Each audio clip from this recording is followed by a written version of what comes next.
Дараагийн мэдээг танилцуулъя. Оросын холбооны улс болон Украины хооронд дайн байлдааны үйл ажиллагаа 5 дахь жилийнхаа нүртэй тулгарч байна. За энэхүү одоо 5 дахь жилийн нүрийг үзэж байгаатай холбогдуулан Оросын холбооны улсын зүгээс нэгэн мэдээлэл хийсэн байна. За Оросын холбооны улсын Батлан хамгаалахын яам Баасан гарагт гаргасан мэдээлэлтэй тус улсын одоо цэргүүд Украины 2 сууринг эзлэн авсан гэсэн ийм мэдээллийг хүргэж байгаа юм. За энэ одоо эзлэн авсан хот нь Славянск хотоос зүүн тийш 20 км-ийн зайд орших Сакетины нэртэй сууринг эзэлсэн гэдгээ мэдэгдсэн байна. За Славянск хотын хувьд 2014 онд Москва Донецк хотыг эзэлснээс хойш тус бус нутгийн засаг захиргааны төв болох Краматорскаас зүүн бүсэд байрлах Украины одоо түшиц газруудын цорын газруудын сүүлийнх нь болж байгаа юм. За мөн Оросын холбооны улсын Батлан хамгаалахын яамнаас цаашид мэдээлэлтэй дуртахтаа дараагийн хотыг бол бас эзэлсэн гэдгээ мэдэгдсэн. За энэ нь Запорожье мужид байгаа Оросын цэргүүд нь фронтын шугамын Холиполи хотоос баруун хойд зүгт 9 км-ийн зайд орших Олена Костановка тосгоныг бол эзэлсэн гэдгээ мэдэгдсэн байна. Оросын холбооны улсын зүгээс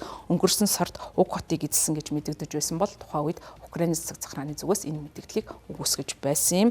За мөн Украины жанжин штаб өглөөний мэдээлэлтэй Славянск хотын Сакетины зэрэг 3 суурингийн оролцоо Оросын 5 дайралтыг няцаасан мөн Оросын мэдээлэл Жовтнёвы гэж нэрлэгдсэн одоо энэ хотуудад фронтын шугамын 9 суурингийн дагуу нийтдээ 30 дайралтыг няцаасан гэж мэдэгдэж байгаа гэсэн хэдий ч Украины эрх баригчид Оросын холбооны улсын мэдэгдэж байгаачлан 2 суурин Оросын холбооны улсын цэргүүдэд эзлэгдсэн эсэх талаарх мэдээллийг одоо тайлбар хийгээгүй байна. За дан одоогийн байдлаар үргэлжилсэн байгаа учраас тус мэдээллийг үнэн эсхийг бие даан одоо баталгаажуулах нөхцөл байдал бий болохгүй байна.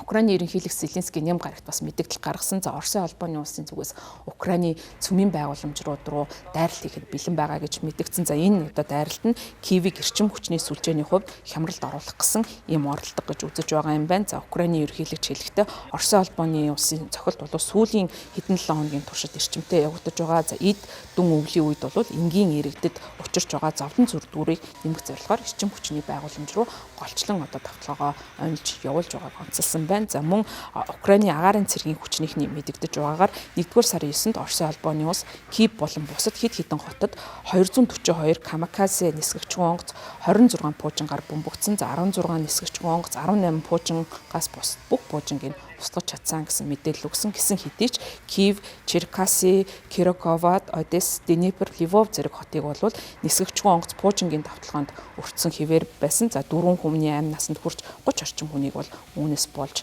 шархтуулсан. За цохилтын улмаас бол 6000 гаруй орон сууц, хагас сая хүн хасах температурт цахилгаан халаалт усгүй болж 1-р сарын одоо эд хүйтэн өдөр цонхон нь бол давталгаанд өртснөөр цонхгүй байсан ийм хэцүү хүнд байдал үүссэн гэж үзэж байгаа. За Киевт ойролцоогоор бол 1000 орчим орон сууцны барилга 2 өдрийн өнгөрсөн ч гэсэн цахилгаангүй хэвээр байсан юм байна. За 1-р сарын 13-нд Оросын холбооны улс дахин цохилт өгсөн. За ингэхдээ цахилгаан станцууд болон цахилгааны дид станцуудыг онилсан. За үүний улмаас дахин энгийн 4 иргэн амнаас алдсан. Эрчим хүчний яамны мэдээлж байгаагаар Киев, Чернигоров, Одесс, Харьков, Днепропетровск, Запорожье, Донецк мужид цахилгаан эрчим хүчний дасалтал үүснийг тухайн үед нь шуурхаад тогтоосон байна.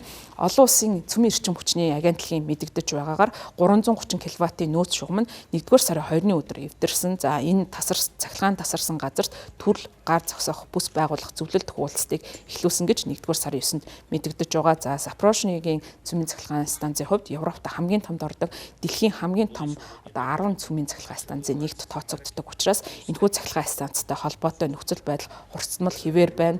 Москва Киевийн зүгээс тусын одоо байгууламж руу тэр дундаа цахилгаан эрчим хүч магадгүй одоо цөмийн цахилгаан станцуудын хооронд халдлага үйлдсэн гэсэн асуудал үүсэж байгаа. За энд бол байнга бие биенээ буруутгасан ийм нөхцөл байдал үүсэж байгаа. Магадгүй үүнээс болоод цөмийн гамшиг тохиолдож магадгүй гэдэгт олон улсын эрчим хүчний агентлагийн зүгээс санаа зовж байгаа учраас энэ асуудалд ихээхэн анхаарал хандуулж байгаа юм байна.